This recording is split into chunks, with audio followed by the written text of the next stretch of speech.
quando a gente está num momento difícil, como para ti foi essa transição toda e essa busca que você está fazendo para combater algo que é externo, que foi o burnout que te acometeu e travou a tua vida, como é lindo de ver a tua superação, a tua persistência e não desistir, porque é o que a gente faz quando as coisas ficam difíceis. A gente desiste, porque é muito mais fácil desistir. Desistir não dói. Agora, tentar se reconstruir, olhar para si com compaixão, é muito mais difícil, porque a gente não aprendeu isso. E a gente tem que aprender a se olhar com amor, com aceitação, a olhar para nossas histórias, das nossas raízes, para o nosso pai, para nossa mãe, para os nossos avós, com esse mesmo olhar de aceitar quem eles eram, aceitar como as coisas foram e ser grato, porque eles nos deram a vida. A gente não precisa mais nada, a gente não precisa honrar eles de outra forma, a não ser essa gratidão, porque eles nos deram a vida. E eles nos deram o que a gente tem de mais precioso hoje. E como é que a gente retribui isso aos nossos pais? É dando continuidade a essa vida. Não é cuidando dos nossos pais como se eles voltassem a ser crianças, porque eles estão idosos, porque eles estão mais velhos. Não. A ideia aqui é como é que a gente honra os nossos pais, além de agradecer. É continuando a vida, é continuando essas raízes, é continuando esses frutos, fazendo a tua parte como mãe hoje, com a tua filha, é que tu vai agradecer e honrar a vida que ele te deu. A gente não precisa fazer outras coisas, porque às vezes a gente fica pensando assim, porque eu tenho que fazer isso pelo meu pai, pela minha mãe, eu tenho que fazer isso, eu tenho que fazer aquilo. Não, a gente tem que cumprir o nosso papel de filho. E o nosso papel de filho é perpetuar a espécie, é continuar com esses frutos, né? Com que isso se...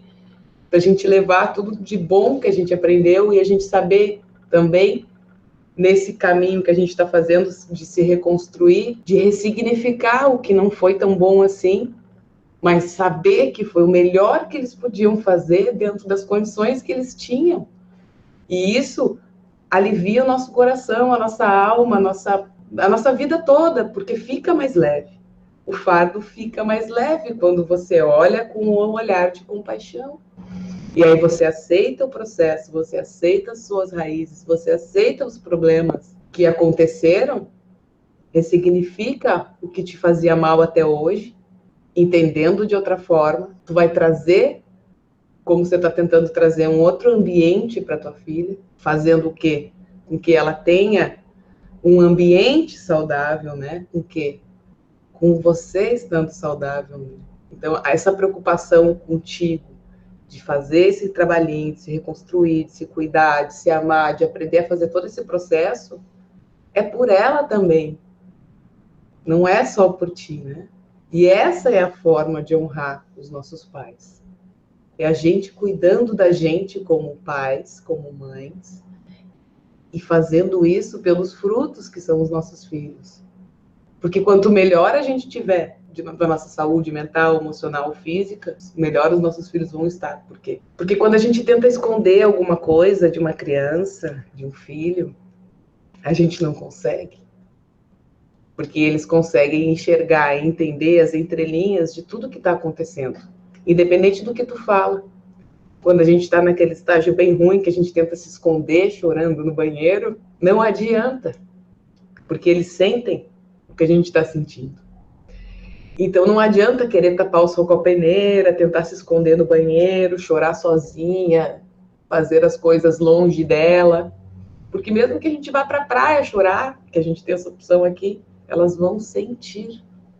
E é o sentir que faz tudo isso, todo esse processo ficar tão interligado, né? É o sentir, é a nossa emoção, porque quando a gente está na nossa mente, que a nossa mente está lá nos contando aquela historinha, porque eu não quero que a minha filha me veja chorando, porque eu não quero que a minha filha me veja assim, porque eu não quero que ela ache que eu sou fraca, e a gente se esconde, é quando a gente está acreditando naquela historinha que a nossa mente conta para nós, que é aquilo, né, que ela está dizendo para a gente fazer melhor.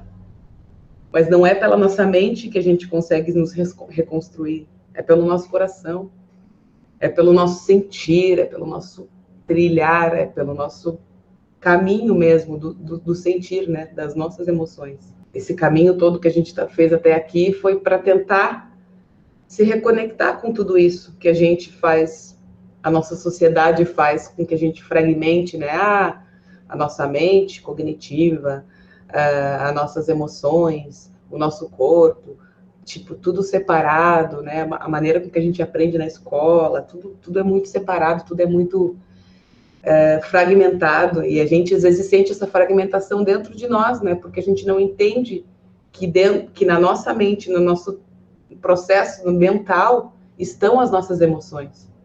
Estão conectados, elas não estão separados, porque a gente vai lá, a gente emerge um pensamento, né?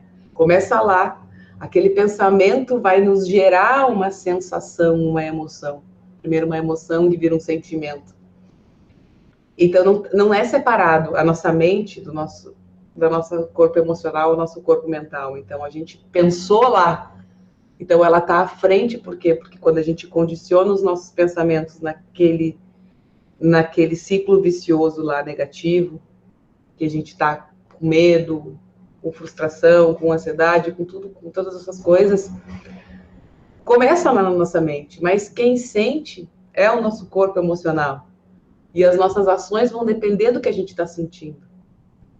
Então, por isso que a gente começa esse processo todo lá, tentando olhar para o que a nossa mente está tentando nos dizer, entendendo a observação dela, né? Que a gente tem que observar esses pensamentos e a gente começar a escolher o que me serve, o que não me serve. Todo esse processinho que você fez lá do início, de olhar, observar, mas por que eu estou fazendo isso, né? E depois entrar para dentro das relações, né, com nossos pais. Por que eu estou repetindo isso que a minha mãe fazia, que não era bom para mim? E quando a gente começa a entender, né, porque a gente começa a entender na mente, mas a gente só ressignifica quando a gente entra com o nosso sentimento, com aquele olhar, com aquela nova percepção. Porque a nossa mente não ressignifica nada.